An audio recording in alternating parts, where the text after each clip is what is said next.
You've been in a position of leadership within the military, so tell us how big of an issue PTSD is for our veteran community. Well, when you think historically over several world wars, it used to be called shell shock, battle fatigue, thousand-yard stare, whatever it happens to be. But the point is that veterans and any service member, as well as law enforcement, but especially veterans, have gone through experiences that can restrict their ability to, shall we say, live their lives after their service. And for 50 plus years here in the US, medical research has not developed any breakthrough therapies that are going to enable these veterans to live a normal life. And the end result is we have an epidemic, if you will, of mental health issues and suicide.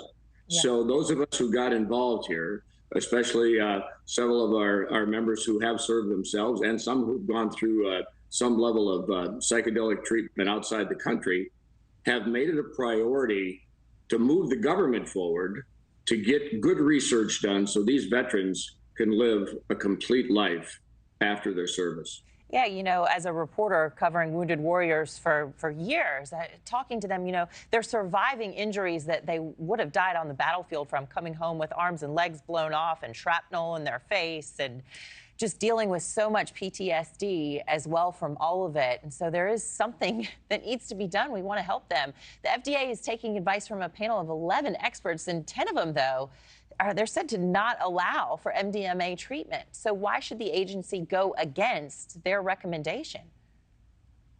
Well, I think we have to remember the key phrase of this panel. It's an advisory panel. An advisory panel advises. It does not make final decisions. That's up to the FDA. So in the military, as a commanding general, we had several people who advised us in different scenarios, if you will, but in the end, it was the commander's decision whether or not to do something or not. And I would suggest to you that we need to follow the science here.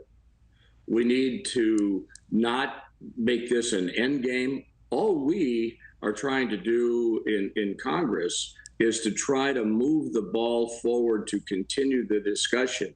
By the FDA saying no, I don't believe that's the right answer, given some of the research that's already been done.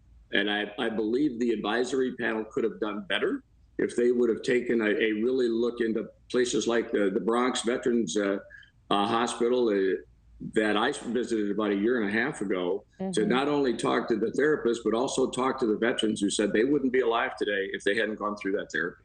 Wow. So it could really be game-changing for them. Congressman Jack Bergman from Michigan, thank you so much for joining us. Have a great day. Thanks for watching, everybody. Go to joinnn.com to find NewsNation on your television provider. Also, don't forget to click that red subscribe button below to get more of NewsNation's fact-driven, unbiased coverage.